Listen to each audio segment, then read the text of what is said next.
finally, let's get ready to start on this, but I want to talk a little bit about the particulars of Blenheim.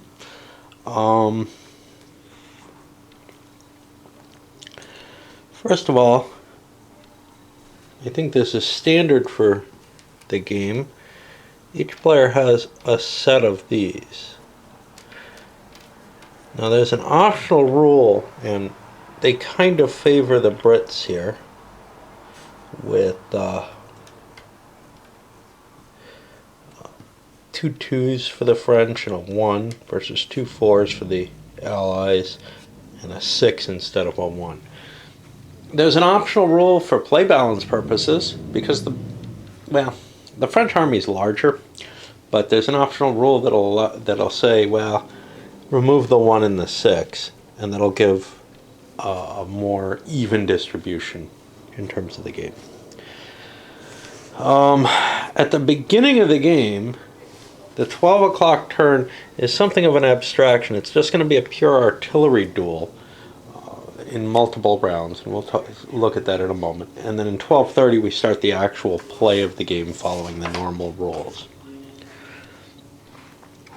Like I said, deployment was pretty much supposed to be free, but I tried to follow some of the historical indications as best as I can. It's hard to find, in some places there's absolute guesstimates as to, how many squadrons of cav there are is fairly well known. How many regiments to account that as, since regiments are what are used in the game, was kind of estimations. And then when I added it all up, it doesn't add up to the amount of counters you have in the game.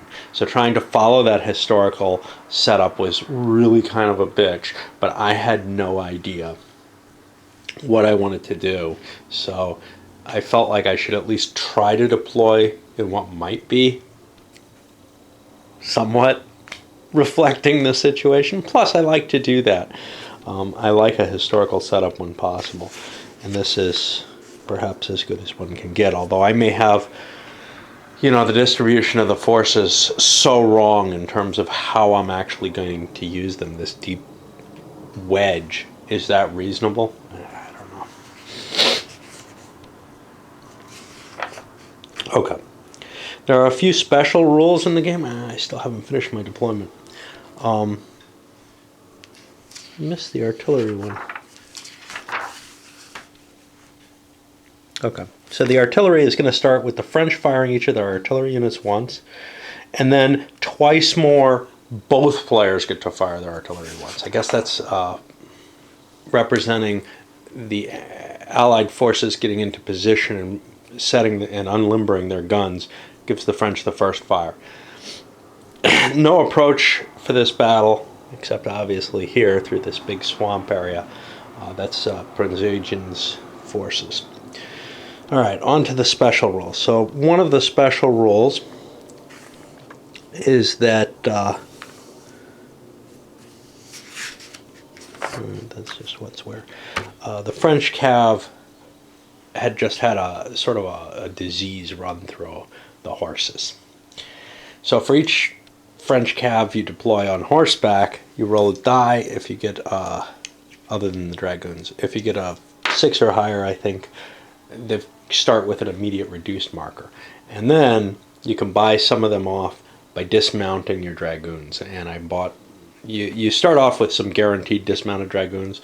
The others I bought off some of the regular cav because at least the dragoons are useful as infantry.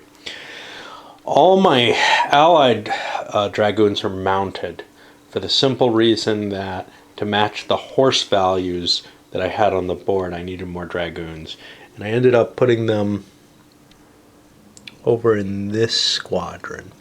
Now this is a fairly big infantry unit, and that happened kind of by mistake.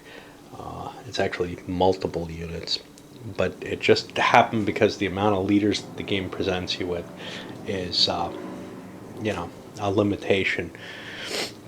And I wanted to keep the nationalities aligned with what was historically where it was, as well as, and this could be, I stacked these as much as possible, I think. No, they're on top of guns. I bet you there would have been some stacking allowed here that I didn't do. I'm not absolutely positive. Like this unit looks like it's part of a regiment. And these definitely are. So I could tighten that up a little bit. Unfortunately, I can't see very well to read those. Okay. A little bit earlier, Marlborough had attacked the Bavarian garrison at Donauworth and taken some significant casualties there. And basically, I'm going to be assigning reduced -1 markers to a bunch of the Allied units. I think all the British infantry is going to be affected by it, and a few of the non-British units, which I have to now hunt down and find. Crap.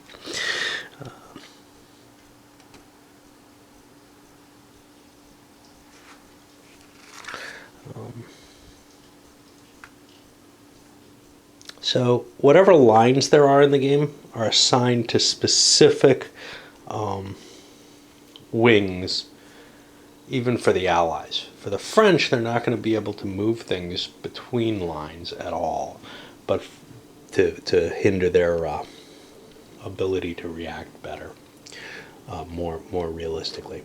But for the Allies, the main thing is, if you want to pick with your initiative, say one of Eugen's lines to get the initiative automatically, you have to roll with his initiative modifier instead of the better one that Marlborough over here has. And yeah, he's sort of out in the middle of nowhere.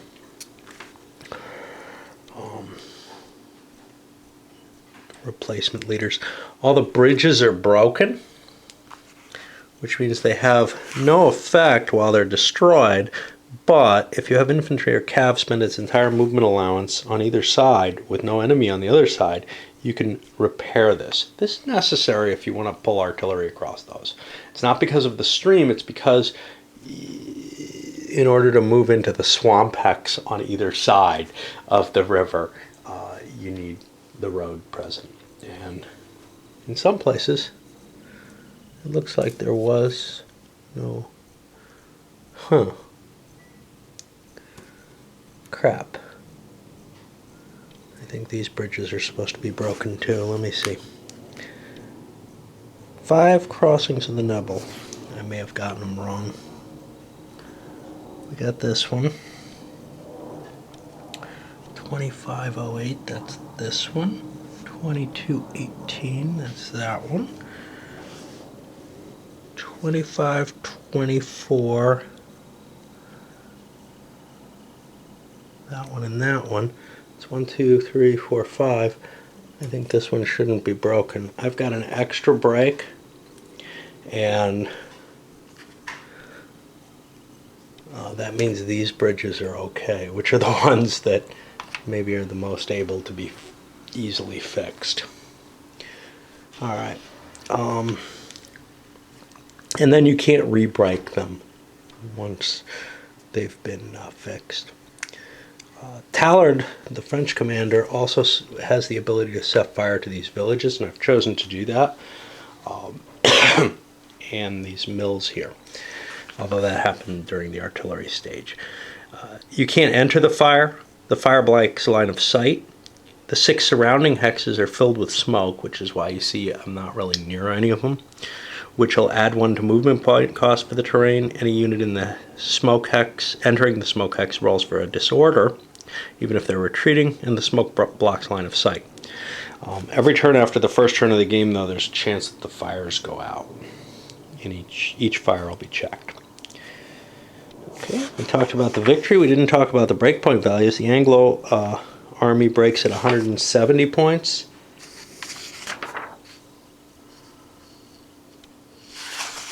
And the French need to hit 180 breakpoints.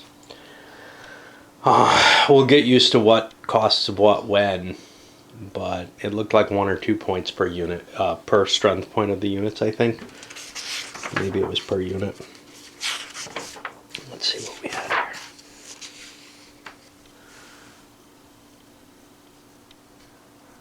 Yeah, it's strength points twice for regular cav, and all routed units on the map are going to count against you. And then artillery is also going to count at 2 each. Alright, I guess that's pretty much it. be able to start real soon. Interesting little thing, I went to mark the play on BGG, and I was kind of surprised to see how few times this has been played. Yes, I know it's not a terribly popular game it's not on a popular subject, but most things that feel this, I don't know, this finished a game, and it is, to some degree, in the wargaming field, show up with at least a moderate number. I was surprised to see I was the 5th play. I was even more surprised to see there was another play this month. Nap Carroll does a lot of lists of the best game of one era. He pulls all of the wargamers who are over at BGG to kind of assimilate this data. It's not just him sitting there saying, hey, these are my favorite 10 games. So he comes up with all these top 10 lists, and I really enjoy the process of those lists being created and then seeing what comes out of them. But he's the guy who's playing it this month. Nobody's played both scenarios and recorded them. I guess maybe that's a sign it's really bad. It doesn't look like it's going to be to me, though. Some of the comments over there suggest that I look at the second one first. I feel like I can handle these rules as they're written. We'll see.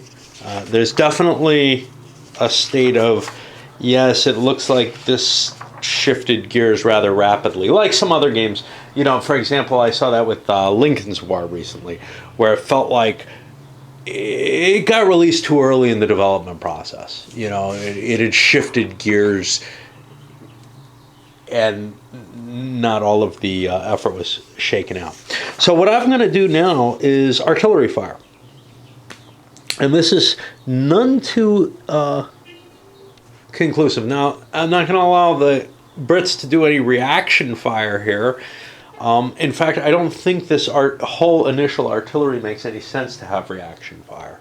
I think because normally you're allowed to react when you're shot at, but artillery may well be shooting at artillery. Now the key is that I'm shooting an entire stack, and it's just the French. And I'm going to start working my way down through the line. Now I've got some artillery, I think, stacked down here. No, apparently not. Oops. Oh shit. I still don't have my reduced units on the board. Let me get that done first, and then I'll get started. Other than the British infantry, it wasn't too bad. There were a couple of Swiss units, and then there's a cav unit under there that was missing a couple of squadrons of horse. So it has a -2 on it.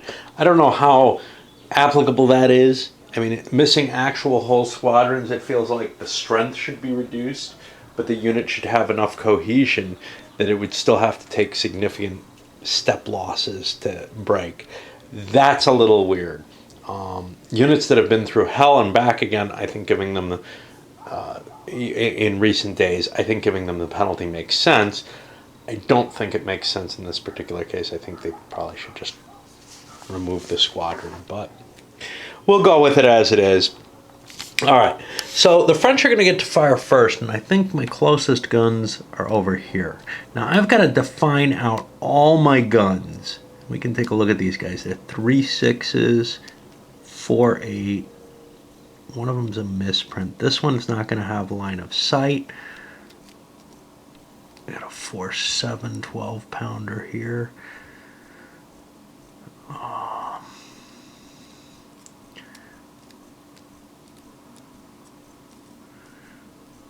flanked it all over. Okay, so it doesn't really matter what the weight is. I have to allocate all the fire before I actually undertake any of it. So let's take a look at what we're looking at here. 1, 2, 3, 4. You know, I'm at max range here, so this is going to fire on this. 1, 2, 3. These guys are going to have a hard time seeing, so I'm going to combine both of these on that space. This one, geez, I don't know what he can see. 1, 2, 3, 4. He's kind of stuck on the line because the unit's in front of him. So I'm going to say 5 out to there. I'll do that shot first. So that's going to be out at range 5. And I'll be starting here. 3, 4, 5. I'll be on this column. Now, it looks like I roll a 6-sider for this. I lost my column. 3, 4, 5. Looks like I roll a 6-sider on this, and I need a 4 or better to get any effect. Okay, I only got a 3, so we're not going to see anything there. And what I'm going to do is I'm going to cover that up to remind me that I fired it. Now these guys, 1, 2, 3, 4, he's going to be at 1 off. And I'll use the blue die for him. And this one is at, that's in his normal grazing range, although at the end of it. So the red die will be at the DCD column, and the other one will be at the howitzer column, the blue die. Okay, the blue die is not going to hit. The red die gets a 4, that's a disordered. Now for disordered, all we do is flip the counter. Now the artillery is also disordered, so that essentially doesn't unlimber. Now, this is important because if I get additional hits, now I could have gotten one right here, I could have gotten 2 hits at the same time, but if I get additional hits, I do some actual casualties. The question, of course, is, do you want to concentrate fire? Well, it's not that big a deal. Disordering the enemy artillery is a bigger deal because then it doesn't get to shoot at me, and it's not going to get another turn. I'm just going to get to pound the hex. Now, there might be some possible effects here. The only thing that I can think of, possible terrain effects, that'll be more on the British firing into the villages here probably. And then there's also, there might be places where there's a mass target effect. As you can see, it's not a terribly exciting system there, so I'm going to play it out not on camera and come back and report. Too hasty there, and I realized with the cannon, I did some more fire and realized that's not an automatic disorder. It's only on a 5 or a 6 with a D. So let's check that. And again, you know, it's hard to tell because I don't know what die I'm supposed to roll for this, right? So in the D result, if you roll another die, adjusting that die roll by the unit's morale modifier, this would be a 0 on the other side. It's a +1 on the already disordered side. So that didn't disorder anyone. The question, of course, then is, well, you know, what am I supposed to do? Maybe I should look at the other rule book and see if I'm getting it right. Okay, so there is a clue, and I'll have to re-roll these. The other game is a little different. One of the factors is you get rid of the 6-sided die. It's a pure 10-sided die system. I'm going to continue going with what I've got here because these are the rules that I've learned. Although I am interested in the other system because it includes fatigue as an optional rule. However, the game provides certain counters to help track that, and I'd have to make them for this one. I want to get used to this. Since it's an optional rule, I'm not going to use it. But for the checks, yeah, it's supposed to be a 10-sided die instead of a 6-sider, which is a little weird, but and it says 5, right? Yeah, the die roll is 5 or higher. So the first unit had to make 1 check, and he's fine. The second unit had to make 2 checks. The second one I was picking on there, which I think was this endpoint one. Couldn't have been. I think I could see this one. We'll say it was that one. That way I get some shot with the other units. Alright, so we got 1 disorder in the middle.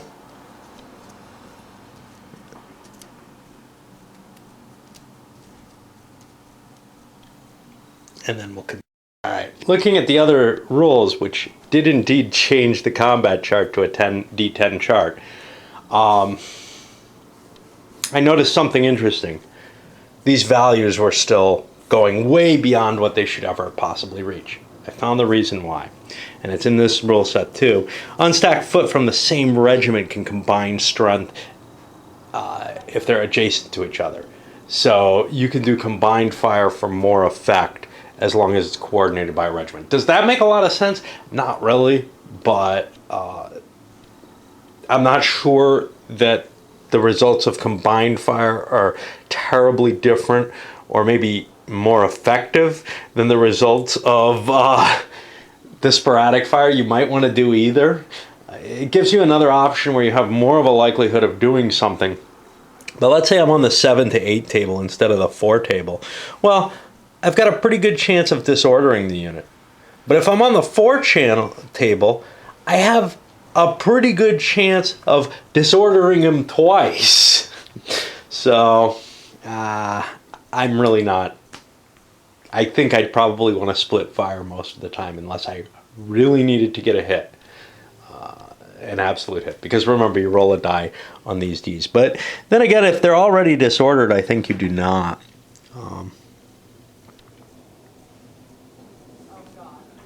I seem to remember, well, at the very least, he's got a worse morale. But I seem to remember that multiple Ds end up adding up.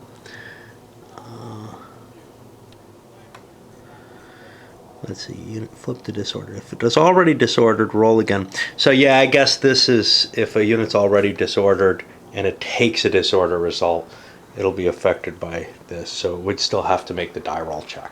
All right, on to more of them as we explore this. And damn, I'm glad I got both games and not just the first one, right? The historical situation with these mills was they were set on fire during the bombardment. I'm going to let the French have their first round of bombardment and then decide whether or not to fire at them. Because if they don't, if they set it up flaming the way it is, the Brits, and they are unable to see each other. There's a line of sight issue. Now, I think overall I want this here because the smoke causes a disorder when you run through it, and it's going to bring the Brits right up against my guns so that I'll be able to unload on them heavily. But I also don't think that I should be denied my first round of fire. So we'll pretend they're not there, and then I'll probably light them because the Brits put a lot of cannons in the line there. If they didn't have any cannons there, I would just leave it unlit. But I don't want to get return fired on too much. After engaging in the first round of fire combat, the artillery feels inadequately powerful for the heavy artillery.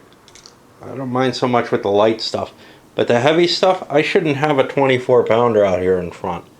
No way in hell. Of course, I had to set up first, but with the French, and I feel like it should be there. But the reason is, it doesn't matter. As long as I'm within my, normal, whatever my good range is, I'm on a good table, or a particular table.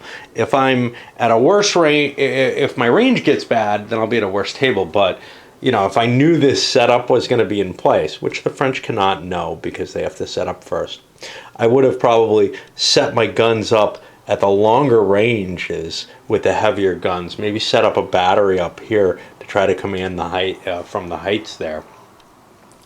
I would definitely not use this setup at this moment in my game. The French would be setting up their infantry up here to protect some artillery, and then infantry clusters at the towns still. And the cav kind of shifted into side positions because I don't feel like the way I've got it interleaved with cav and infantry, and that may be me not understanding how this system and how the period works well, but with that interleaving with this system, from what I can see of it, I'm going to say that doesn't really help. It's not, it's not to the degree that it would be a problem in, say, an ACW game to have cav in front of the infantry at times. But I feel like I want to do a more 30 Years War style setup where I have the infantry in its positions and strong points and the cav cutting through allowed in and out through little breaks in the line, as it were. Do I have that? Do I not have that? I don't know, because I may have that ability. This cav out front may be able to hinder the attack and then pull back and let the infantry actually cover it. I tend to think of cav as something that I don't want to have as my primary weapon of attack, and I don't feel like it is for the French. It looks, with the carousel, it looks more like a hindrance possibility, but it could be like skirmishers in the Carthaginian army. Now, whether or not they actually do their job correctly in this system, whether or not I play them correctly, that's another question entirely. We'll see. I screwed up with the counter battery fire. These guys only get flipped if it's a D plus or higher. I'm not convinced that I had that, but I might have. It's automatic if it did. I know I got one against something, so I'm going to leave that sit, because it might have supposed to have been this unit. Anyway, you can see a little bit more with the exchange of fire. This thing routed. Now, it's got a problem. It's got to move half its movement allowance.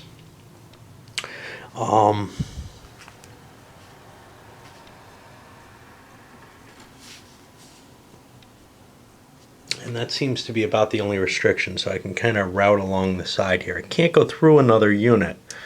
Its movement allowance is 4.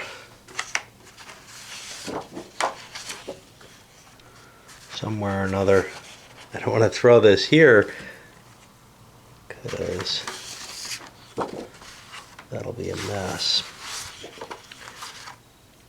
Bog costs foot only 2, so I'm able to move. Now, if I had an odd movement point or something, then I would take a step reduction as well. But now I've kind of screened that damaged gun, no biggie there. And I've handled all the fire over here. Now I've got to handle the fire coming back through here. But line of sights are all blocked, except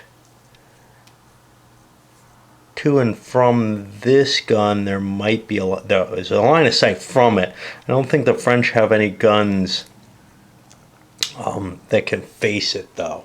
So it's going to get some ability to try to soften up the French cav. Probably, I looked at the adjustments, because cav often has different things. Cav only is affected, it gets a firepower bonus, essentially, a column shift, if you're firing a mounted cav, but only by foot. So the artillery is not going to do a better job against it, and that kind of actually makes sense. I think most games are probably emphasizing the value of artillery versus cav.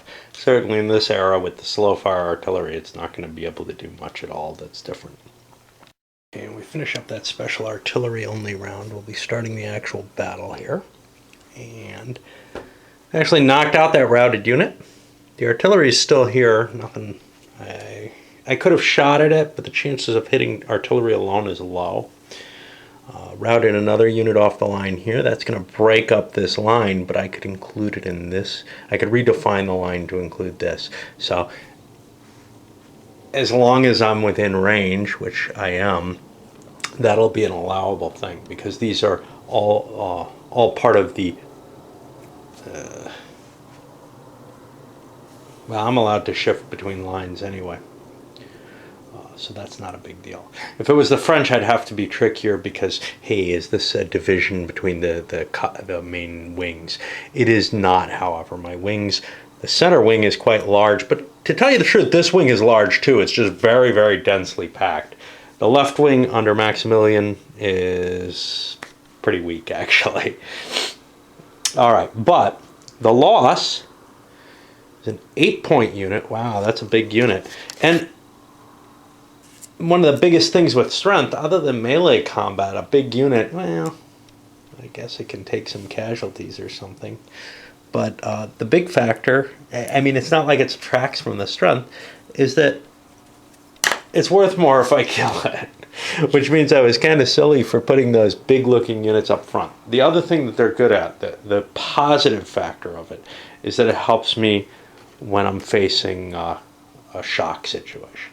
A big unit's better at shock. So, well, it would have had more momentum coming in. Okay, now we're ready to go into the first real turn of the game, and I've shifted things around so I have the sequence of play in front of me. I like games that give you a sequence of play on a player aid. This kind of made me a little grumpy because the game turn marker's on that, but you know, I guess it's the best thing to have it on. You need to be able to look at these other sheets and pick them up more, and this is a little bit larger print so you can see it and more simple. So just putting it near me is good. We hit the initiative phase, command point selection. Now normally you'd throw these guys in a cup or something and shake them up. I don't want to do that much effort, especially when I'm on video. So I'm going to roll a die for each. The allies using the red die and trace them across. There's 6 of each, so it's pretty easy. So the French will get this 2 and the allies get this 4. Now these are secretly picked. That's an important factor. You don't know what your opponent has. In fact, you don't ever know what your opponent has, although once you throw the chits in the cup, you get to see. And now each player gets to select a certain number of their chits they want to use. Let me think, because I'm not sure if the artillery always goes in. Something in I know I explained it different, that it's one of the ones you get to pick, but something in me is saying, nah, you always have to put that in. It looks like they always have to be in play. You always have to pick them, or no. If you want to use artillery, if you want to conduct a barrage, you have to expend some of your command, essentially, by putting the chit in there. The French are definitely going to put the artillery chit in. Another thing to note here is, the more lines you have, the smaller proportion of your force you're going to be able to move in any given turn. I thought I want lots of lines to give me more flexibility. Now, I needed lots of lines for the scenario. For setting up the scenario in a according to sort of the historical notes, there just was no other way to arrange things anywhere near. In fact, I felt like I didn't have enough commanders to do this, and in fact the French ended up exceeding the amount they're legally allowed to use. But it means you're not going to be able, you know, if you're drawing a 2, you're only going to move 2 of your commands. Which 2? Well, yeah. To some extent you can still defend with less lines, and there are other actions like rallying and stuff you're able to do when you're not in command. Another point with the command is you can only put units in the cup if they're in command of their wing commander, which means you want to keep your chain of command in good shape. That's probably not too big a deal. This is a big map, not huge, but I mean it's a full-size map. And in some cases, like with Marlborough's command stretching from here to here, he's pushing it, but only barely. I think he has these ones.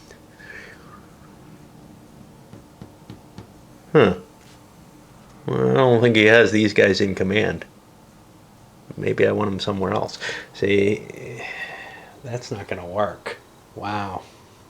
All right, well, he doesn't have the forces here in direct command. Anyway, for the French, what is their second command that I want to do something with? That's a tough call. It's really hard for me to see something I definitely want to take action with, but I think Zauben is probably the closest to what I'm going to want to actually have on the board. Because if there's a crossing here, I may want to launch a cav attack there. Alternatively, I may want to get these cav kind of out of the way. Their screening capability is just not that useful. But I'll throw Zauben in because that was my first thought. And I don't really know how this system's going to work out. Picking 4 commands for the Allies, well, I don't see... You know, there's a good chance I'm going to get to move things that are kind of in the distance. Do I really want to push into here? This is pretty nasty right now, right around the town of Blenheim itself, or Blenheim. I had to look up for the pronunciation guide for it. So, what do I see as kind of the most important to get across here? What happens if we run out of time? That's an interesting possibility, because there is only so much time in a game. Do we just end up tying? If I should have victory here somewhere. I know I did. Crap.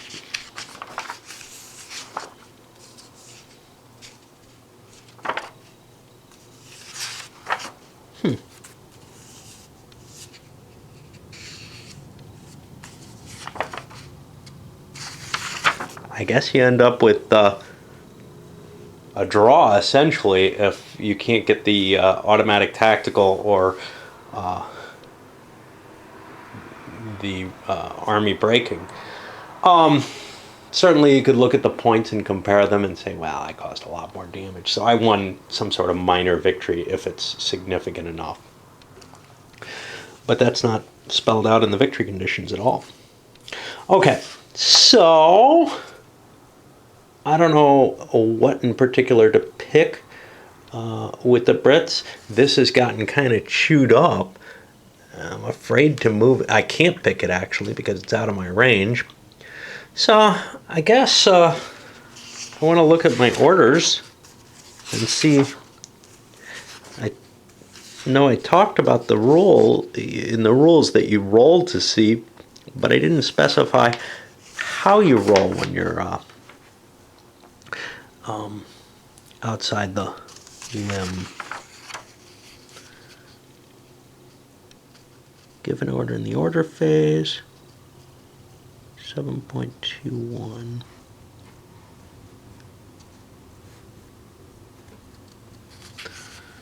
The no limb phase is 2.2.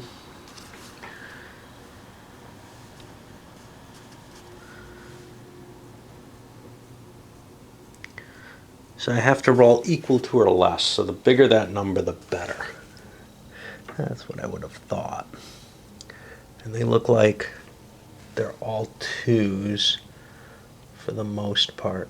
I have a 3 here and 3s over here with some of my better leaders. With the smoke screen covering me, I'm not going to issue commands to these guys. I think I'm going to try to issue here. I mean, these are successful automatically. I get 3 more. How about I put Churchill in? The problem with putting rear lines into play like this is they may come up first and then I don't get them. So maybe instead I want to launch a couple of these. Württemberg and Fugger.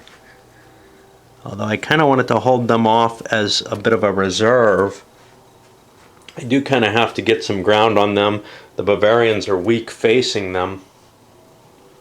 I've already kind of got the goal on this side, but I can maybe force the Bavarians out of their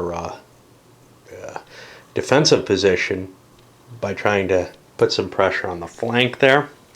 I got one more. I'm tempted to give it to, I can't give it to him. Shit. Well, I don't particularly want to charge forward with Orkney. I'll give it to Churchill.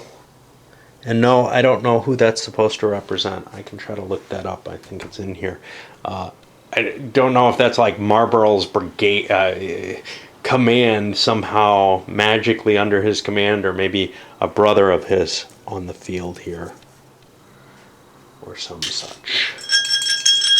All right. And we shake the... I get to choose one first for whoever gets the initiative. So I'm going to have to pull those back out. So you can only choose the ones you picked for the turn. Now, how do you roll for initiative?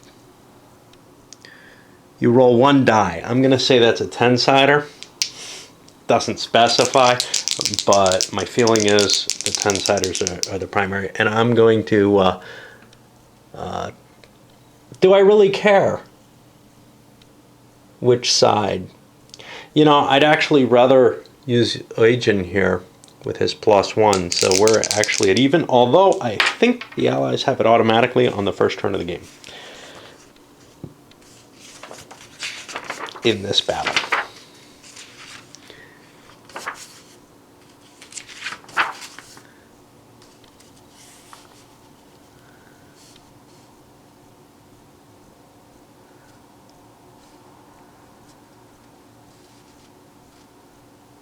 Yeah, I automatically have initiative, so I'm gonna give it to Fugger because I want to move him forward first. And there we'll start with him. We've got the pool, and now we get to activate. All right, so now I look up what kind of activations I have as options, and we actually have this.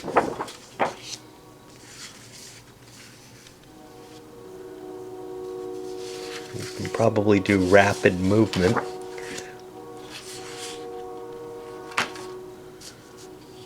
I don't think I have the activation choices on here. But I can take a move activation. I can do rapid movement. And then I look for my terrain effects chart. And yeah, there's a lot of different charts. This one's a duplicate. I got it on both sides for that reason. Moving Fugger. We got Cav with 8 movement points. And we're looking up, let's see what bogs. Bogs are going to cost 4. Clear terrain will cost 1. So 1, 5.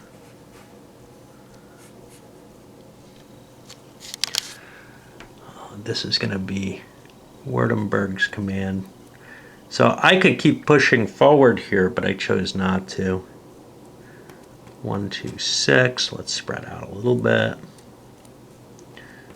1. Elevation changes cost.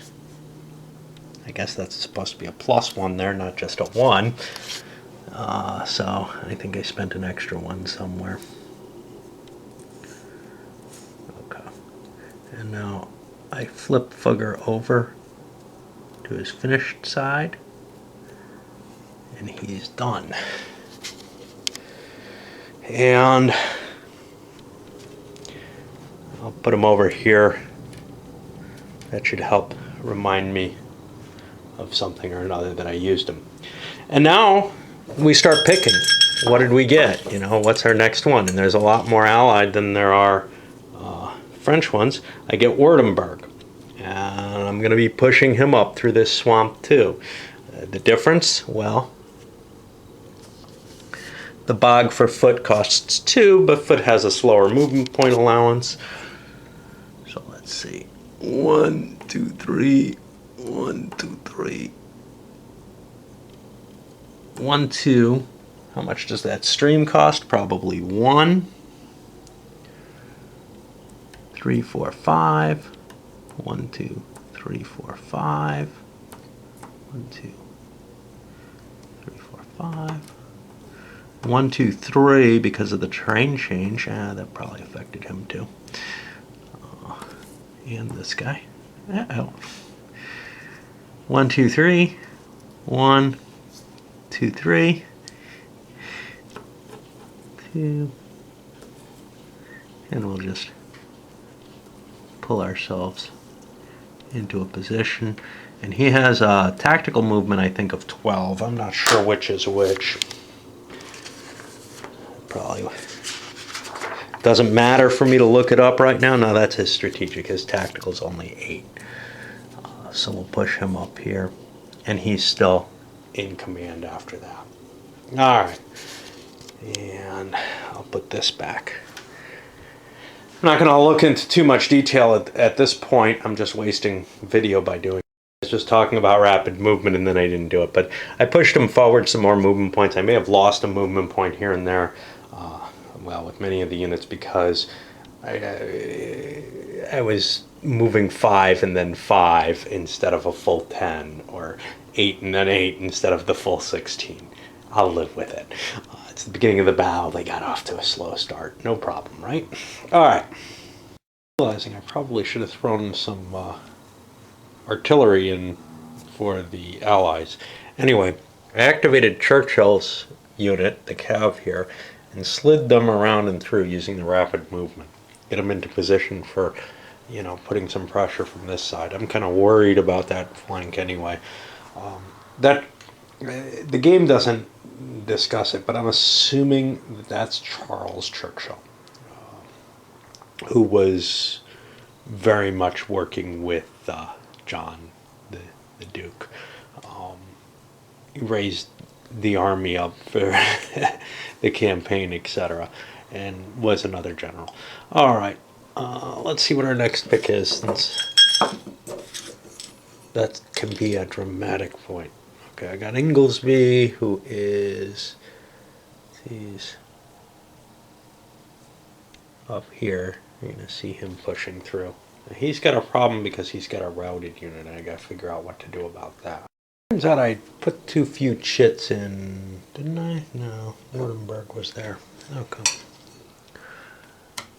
Where did he end up? Wardenberg where did Ingleson end up? Oh, here's why, or Ingleby. All right. So all I got left is the French units. The route, I did a rally action that doesn't allow any movement whatsoever.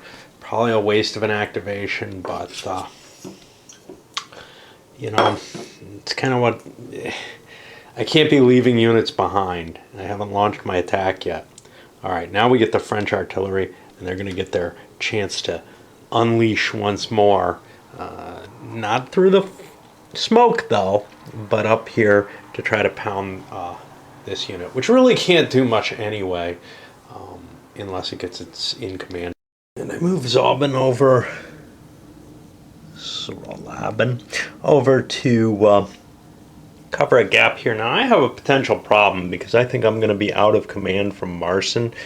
I might be able to fix something during strategic movement, but that'll mean leaving some of this out of command. He's got a big amount of territory to cover there. I've got to get these infantry up into place to help cover that, but this also leaves a gap where I could bring this second line of infantry up. It may be more important to have this cav active than to have the ability to activate these. And I can't just switch things from one wing to another with the French. I can do that over here, so Eugen can come over and take command of this force, which he should have probably started in his command range. I had intended that. And also note, I'm using a little matchstick here to delineate the command differentiation. That's not important, say, here, where the Brits are now actually attached to Holstein, whatever, another Beck, his command, rather than being part of the Inglesby command. And I'm staying away from these damn fires because walking through the smoke disorders you. And, that's as bad as getting hit with an artillery shell. Shot. Anyway, I can't just redefine the command lines here. So it's more important to me to keep this entire force in command under its line commander than it is to be under the wing commander, because he can still activate if he's not able to get an activation from his wing on a die roll. But I probably am more interested in this side for now. It's hard to tell though. The Prussians and the Danes are heading. The yellows, the Danes, the purples, the Prussians. These are general German forces. There's just so much information in those colors and the little symbols on the units that's of some interest, but not really too much effect on the play, except in terms of stacking. All right, we have finished the official limbs. Now we're going to the no limb phase. Hey, how does that work exactly? I know that that I'm going to be making a die roll. I assume it's a 10-sided die, which is going to suck, right? Unless it says something else.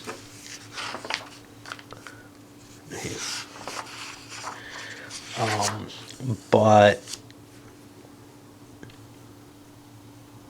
yeah, my assumption had been the die would be a six-sider in most cases when it didn't specify. It doesn't. Maybe I better look that up in the base rules, because those orders are pretty small. They're about equivalent to what you see in GBOH, though, so I'm not too terribly worried about it. And actually, it's not that different. So a 2, if you have to roll less than,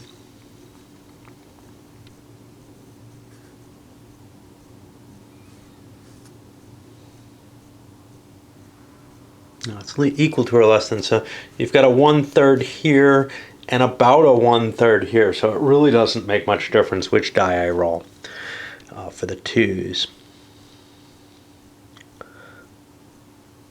1/6 to 1/5. You know, I mean, if it's a 1, it's not going to make too big a difference. So I'll just roll the d10 for that.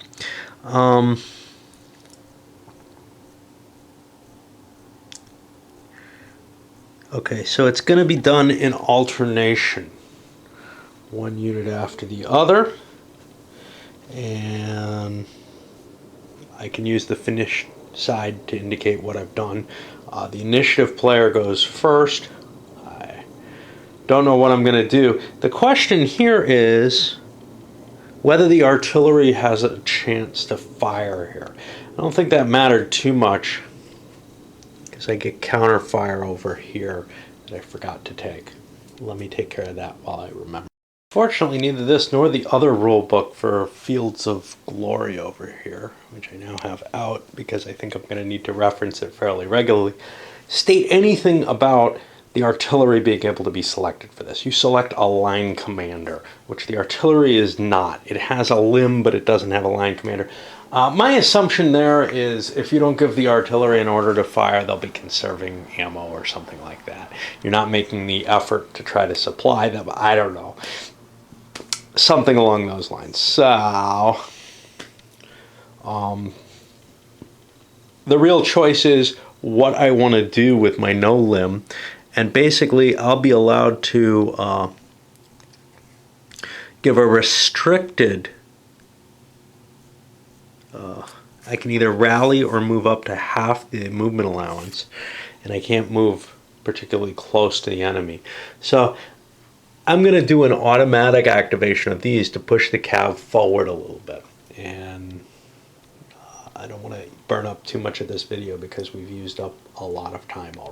Largely the players were alternating, making what I consider kind of piddly moves. Just in the French case, they didn't even move this unit, but you know, half movement forward with things, and then this shift back a hex. Maybe I set up a little too far forward. I don't know if I had to by my reading of the instructions, but this is I didn't like where I was.